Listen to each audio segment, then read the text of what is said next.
Hello everyone. This is going to be the first video I am going to put on my YouTube channel. So I apologize if it seems a little bit strange, but this is kind of my first time doing this. So today I'm going to be doing an overview on the VTech CS6114. This is a single handset DECT6 cordless phone. And you can register additional handsets, I believe 4 additional ones. But the CS6114 does not come with any others, it's just this in the box. So, the base, all you've got on there, that's really a feature. I accidentally pressed it there already. Oops, did not cancel it. Okay. This is the only feature on here, and it's the Find Handset button. Here's what it looks like on the handset.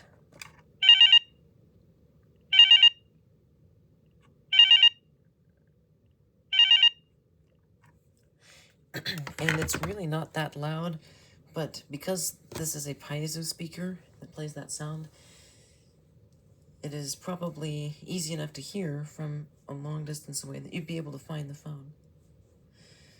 So this is actually a pretty basic cordless phone, and it is indeed the cheapest cordless phone on the market right now as of 2022, or at least as far as I've seen. So I'll go into the menu and show you. There are 5 options in the main menu. And within the settings menu, there are an additional 5 options. So first, I'll show you the directory option in the menu. You can add a contact or review, and you can add up to 30 contacts. And then there's also a directory shortcut, and it just goes straight to the directory when you press this button here. So I'll cover the screen and show you that it does indeed go straight to it, because you can see the time has gone away. And then there's also a shortcut button for the caller ID log.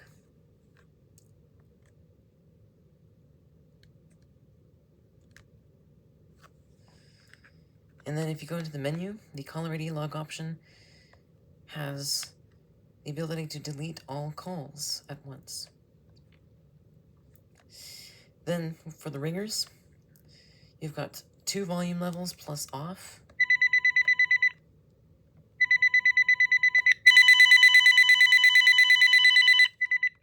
And 4 tones.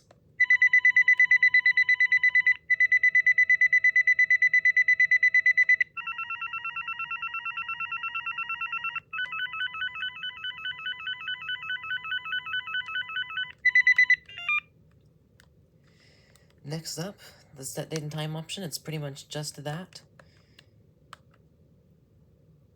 And that's it.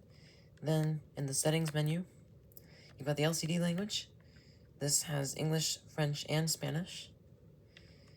And you can reset the voicemail icon because it actually can tell you when you have a new voicemail.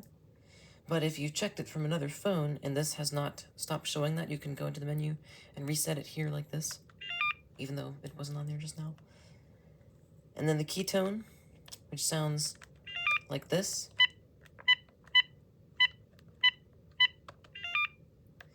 I have it turned off.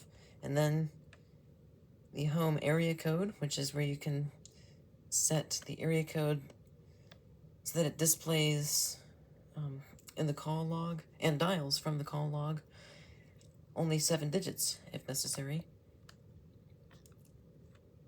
And then the dial mode, it has tone and pulse. So then there's actually no speed dial on this. If you press and hold, nothing happens. So you can dial, or pre-dial, sorry, you can pre-dial. And this is the master clock number. And there's no speakerphone on this phone. So I'll just turn this up all the way. And this actually gives a very good volume. It's very clear, it does not distort at all. And if the master clock picks up, I can show you how it sounds. Nope, I don't think they're going to pick up. You can tell if the master clock is going to pick up, because it will answer before the second ring. There we go. Naval Observatory master clock. At the tone, Eastern Daylight Time, 20 hours, 12 minutes, 45 seconds. Universal Time, 0 hours, 12 minutes, 50 seconds. U.S. Naval Observatory master clock. At the tone. And this also has the option to flash. Please enter a number followed by the pound key. And then while you're on a call, you can go into the menu and access the directory or the caller ID log with which to dial, or I suppose read out a number to someone on the other end. Then there's the mute button, which also functions as a delete key if you're viewing specific call log or directory entries, or if you're pre-dialing, you can delete misdialed digit. And then there's also the redial option, so press that button there. It brings up the redial menu, and this actually has 5 different redials that you can choose from. You can see here I was just messing around with it one time. And there's another non-working number. And another one. So it has 5 different numbers that you can scroll through in the redial menu, which is nice. And then if you're pre-dialing or dialing, you can press the redial button to add a pause, like this. So if you need to access voicemail, then press that. Oh, in this case it doesn't show up. Well, you can do a pause. Oh, that's weird. Why is... Oh, okay. When you're entering in the directory phone number, let me show you. Well, no, in this case I can't actually. So when you're entering in a phone number into the directory, you can add in a pause with the redial button. And the battery. It's a standard modern AT&T VTech battery.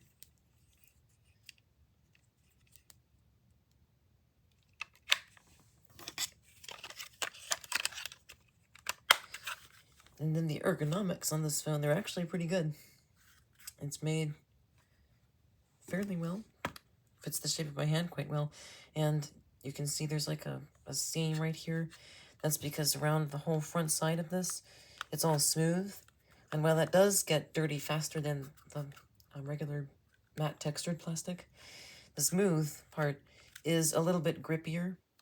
So like if I'm just holding it like that, it falls out. But if I'm holding it only on the smooth part, I can shake it even.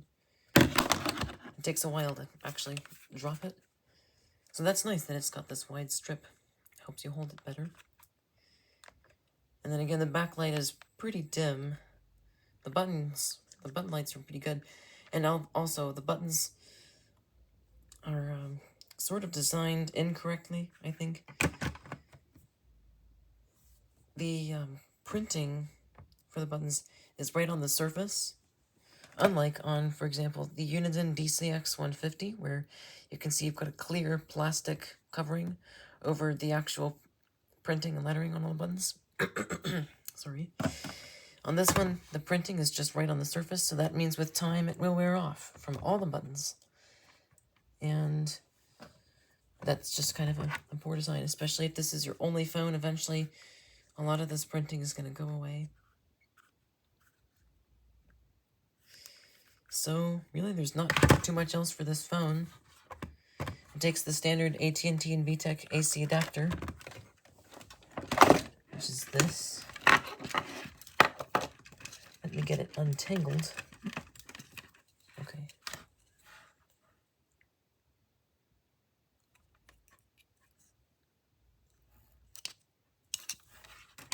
Oh, and by the way, this is what the handset shows when you are out of range or the base has no power.